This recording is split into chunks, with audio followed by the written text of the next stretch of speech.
Hello, my lovely movie friends. This is Stacia, and this week we are going to start our Friday the 13th series. Over the next few weeks, I'm going to highlight the first 10 Friday the 13th movies. So this week we start with the first one, the one that started it all, Friday the 13th. From 1980. I'm sure that we're all familiar with this movie. People in their late teens, early 20-ish, go off to set up a summer camp. The locals are telling them not to do it. The camp is cursed because of some things that have happened there in the past. As people in their late teens, early 20s tend to do, ignore warnings, ignore anything that came before them, and go on with the plan. Now, a series of killings have happened at this lake, and it's been closed for over 20 years now. The first, I say killing, but drowning, happened with a child drowning in the lake in 1957, and then the year after, 2 camp counselors were murdered. The little kid that drowned in the lake is Jason Voorhees, which I'm sure by this point in time, this is a spoiler, but the movie did come out in 1980 that most of us know. The killer Jason Voorhees, especially from the 9 other or more movies that Jason Voorhees has been featured in. So this movie did come out in 1980, which is 2 years after Halloween came out. Halloween being such a successful film, it was made on purpose by the producers, directors to capitalize on the whole Halloween phenomena and basically rip off a basic story of kids getting killed. It also is set at a summer camp to capitalize on the popularity of films like Meatballs, where it was set in a summer camp without the humor, more of the killing. And the big thing about Friday the 13th, it has sort of a surprise ending of who the killer is. So if you're familiar with the series of movies and Jason Voorhees and the hockey mask, this movie doesn't have that in it. Jason doesn't really appear in the movie. He appears in 2 scenes in flashbacks, and he's not necessarily the killer. I mean, it has been 44 years. I could go ahead and spoil it, but I guess I won't. That happened a lot in the original reviews in 1980 for Friday the 13th. And there has been nowadays a lot of documentaries to come out at the behind the scenes of this movie. This movie was a low budget horror movie, like I said, just made to capitalize on the popularity of Halloween with a similar storyline. And that's what they set out to do. The script wasn't really fleshed out when they began. The cast is full of unknowns, most of them unknown now, except Kevin Bacon. It also has Harry Crosby in it, who is one of Bing Crosby's children. The main focal point of this movie is a cast of women, and it goes by the final girl storyline. The cast has Betsy Palmer in it, who came back to acting. She hadn't acted in decades before she took this movie. Then we have Adrienne King as Alice, who could have went on to star in several other movies of the Friday the 13th series, but she was actually stalked after the first one. People get really passionate about these movies, and somebody took it upon themselves to stalk her. Basically, in the second one, she is in it, but only for a minuscule amount of time. She just wanted to bow out of making these movies. It really scared her off. And most of these kids that were in it were from a Broadway background, a stage background. It was actually cast by a casting company that mainly casts for stage plays and Broadway. There are a whole bunch of other teenagers at the camp. Like I said, the camp hadn't been open in over 20 years. And this movie takes place over the period of time where they're trying to finish setting up the camp to get it ready for kids to come back to it. But this movie was really sold on the beginning image, the title image of the Friday the 13th coming and breaking the glass. It didn't have a script at that time.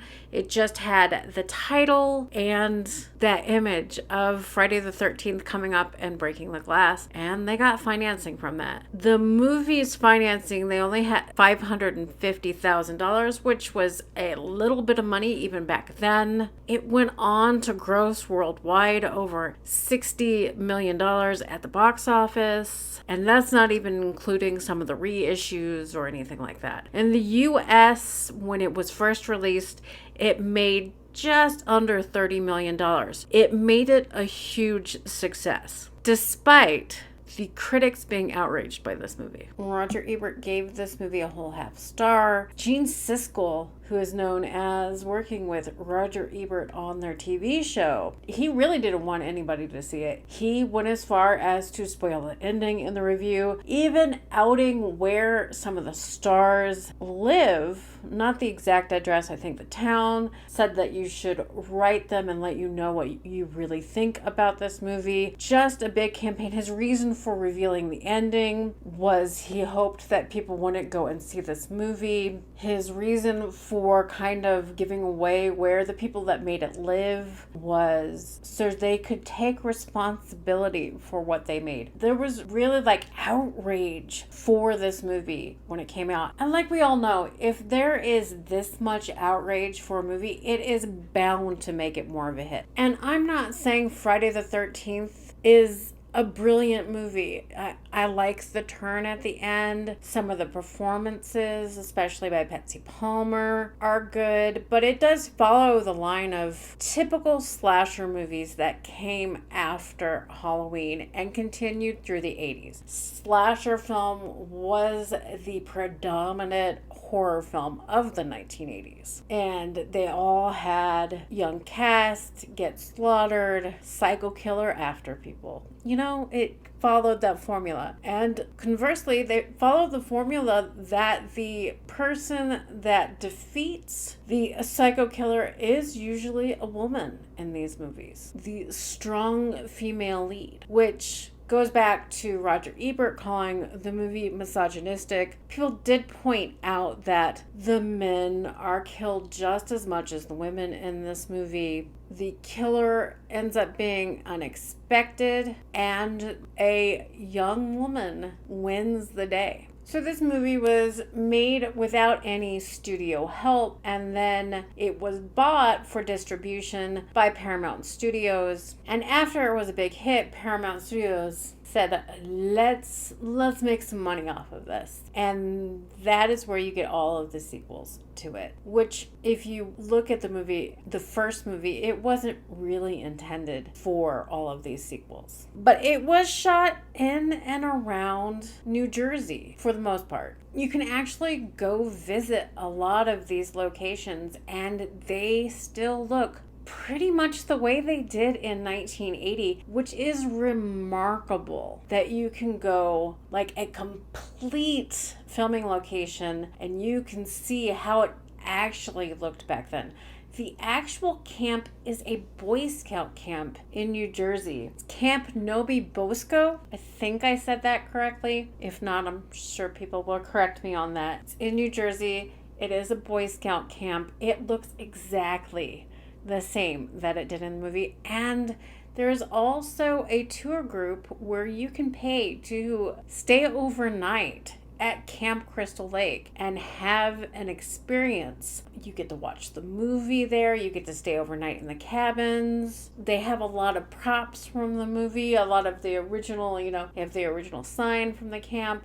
It is a real Friday the 13th fan experience. I think you can take a tour of it in the day, and that's like $300. I think the whole experience where you can take the tour and stay overnight is $700 to $800. But what other movie can you really have that much access to the actual filming location and it to look just like it did when the movie was filmed? I mean, were the critics that were so outraged by this movie expecting that 44 years later it would have such a fandom? They couldn't have foreseen it. People go to these locations all the time. The town that the locals lived in before they went to the camp. You can go visit the diner in it, gas station, all of that. You can just go visit it, and you can tell, you can look at it and know that it is the exact location from the film. You can drive around the same roads that they drive around, and the camp is almost completely untouched from what it looked like. I haven't been there. I've seen photographs and YouTube videos of people that have gone there and done the experience, and it is quite remarkable. And then one of the iconic things about this movie, just like the movie Jaws, is the score of the movie. It was scored by Henry Manfredini. And when you hear the score for Friday the 13th, it is unmistakable what it is. Just like Jaws and Halloween. It's an iconic score on a low budget movie. This movie is such a big hit with fans. It spans generations. People that weren't even born in the same decade that it came out love this movie. And sometimes that's very rare for an older film. It's that iconic, which probably, again, like I said, pissed off a lot of these critics that were outraged by it. And it did get an R rating by the MPAA, but there was such blowback for them letting this violent movie go through, or the following sequels to the movie. They really had to cut back on the amount of gore. They're usually not as gory. They don't show as much blood. They don't show as many of the kills. And I've never been one to say that Friday the 13th is a brilliant film. It's not, but it is a small, independent horror movie that's decent to watch. I've seen it several times. Of course, I watched it again for that. I mean, it holds up with those. Try to think back to when we were teenagers and I watched this before I was a teenager, but think back to the first time you saw this.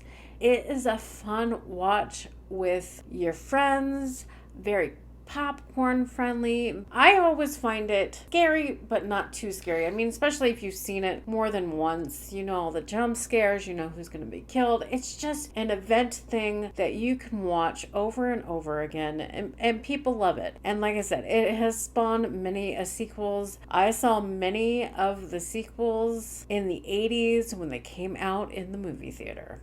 I did not see the original one in the movie theater. My family was never a slasher horror movie film family, so once I got old enough in the 80s, I would go with my friends and we would watch these in the movie theater. Like I said, for this Halloween season, I am going to attempt to watch and do videos on the first 10 Friday the 13th movies. That is original Jason to Jason in Space. I know they get progressively worse, so I have seen them before. There are some of them I am not looking forward to seeing again. But of course this means I'm not doing any of the Jason versus Freddy or Alien or any of those. Just the first 10 movies. I think that will be enough for Halloween. I hope you enjoy these and join me on this journey. And if you do, and if you haven't seen these anymore and are watching me for the first time with this Friday the 13th series, subscribe, leave a comment. What do you think about Friday the 13th? Was it something that you watched when you were a kid? I would love to hear people's thoughts on Friday the 13th. Did you watch them at sleepovers with your friends? Did you watch them at the movie theater with your friends? Because that's what I did. I watched the first two on video when they came out on video with friends at sleepover situations. And then I saw the third one in the movie theater with friends. I saw Jason Takes Manhattan in the movie theater. I used to go to the movies a lot when I was a kid. But tell me your experience with going to see these movies. Or are you younger and basically your total experience of watching these movies is either on TV or on video or DVD? because I do think it has lasted generations and generations, and there's a lot of people that have seen them. If you're younger, what do you think of the Friday the 13th movies? Are they some of your favorite movies, despite them being made way before your time? My name is Stacia. Thank you for joining me here. I would love if you would subscribe, but I will see you with the next Friday the 13th movie. Love you. Bye.